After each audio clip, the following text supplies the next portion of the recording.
لیکن ان کی جو خدمات ہیں وہ انفلوئنسر سے کہیں زیادہ بڑھ کر ہے. ایک انفلوئنسر سے بہت ہٹ کر ایک لیڈر کے طور پر وہ اس کام میں جو ہے سرگردہ رہے. وہ تھا ریکوری ایجنٹس کا جو معاملہ پورے کرناٹک میں چل رہا تھا اس کو ختم کرنے میں گلبرگہ شہر سے پہل کرنا. وہ ایسا حیرت انگیز منظر تھا. 4000 سے زیادہ خواتین اگر کسی ایک مقام پر جمع ہو جاتے ہیں اور اپنے اوپر جو ظلم ہو رہا ہے اس کا ذکر کرتے ہیں اور اس کے نتیجے میں نہ صرف گلبرگہ کے ڈی سی بلکہ سدرامیہ حکومت کو ریکوری ایجنٹس کے بارے میں خاص کر کے رولز اینڈ ریگولیشنز نافذ کرنے پڑتے ہیں، تو تب یہ سمجھ میں آتا ہے کہ ایک مہم، ایک تحریک کس طریقے سے کامیاب کرنی چاہیے. یہ گلبرگہ شہر سے اور اس گلبرگہ شہر میں یہاں کے لوگوں سے اور وسیم صاحب جیسے شخصیات سے سیکھنا چاہیے. مبارکباد دیتا ہوں کہ انہیں ٹاپ 50 میں مقام حاصل ہوا ہے، اسٹیٹ لیول پر ہوا ہے. امید کرتے ہیں کہ نیشنل اور انٹرنیشنل سطح پر بھی ان کے کام کو سراہا جائے.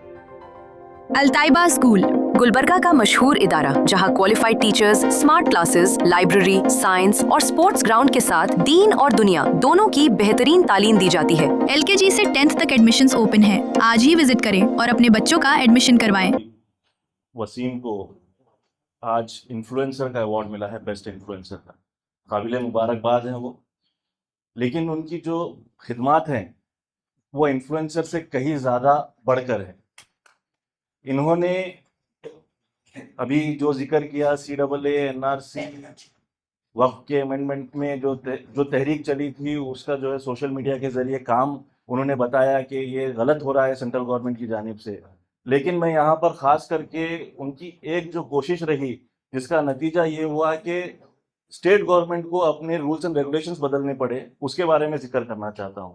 ایک انفلوئنسر سے بہت ہٹ کر ایک لیڈر کے طور پر وہ اس کام میں جو ہے سرگردہ رہے. وہ تھا ریکوری ایجنٹس کا جو معاملہ پورے کرناٹک میں چل رہا تھا اس کو ختم کرنے میں گلبرگہ شہر سے پہل کرنا. یہ معاملے میں انہوں نے پہل کی، ہم سب ان کے ساتھ جڑے. میٹنگز ہوئے، مختلف مقامات پر میٹنگز ہوئے، اس میں ساتھ میں جڑے.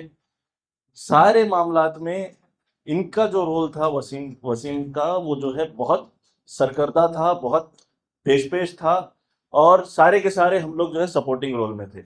یہ بات کا اعتراف کرنا پڑتا ہے.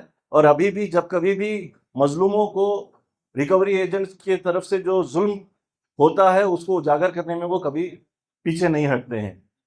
وہ ایسا حیرت انگیز منظر تھا. 4000 سے زیادہ خواتین اگر کسی ایک مقام پر جمع ہو جاتے ہیں اور اپنے اوپر جو ظلم ہو رہا ہے اس کا ذکر کرتے ہیں اور اس کے نتیجے میں نہ صرف گلبرگہ کے ڈی سی بلکہ سدرامیہ حکومت کو ریکوری ایجنٹس کے بارے میں خاص کر کے رولز اینڈ ریگولیشنز نافذ کرنے پڑتے ہیں، تو تب یہ سمجھ میں آتا ہے کہ ایک مہم، ایک تحریک کس طریقے سے کامیاب کرنی چاہیے. یہ گلبرگہ شہر سے اور اس گلبرگہ شہر میں یہاں کے لوگوں سے اور وسیم صاحب جیسے شخصیات سے سیکھنا چاہیے. یہ ان کی قابل مبارکباد کارنامہ رہا ہے اور انفلوئنسر سے بڑھ کر رہا ہے. ایک لیڈر کے طور پر اپنا کام کیا ہے.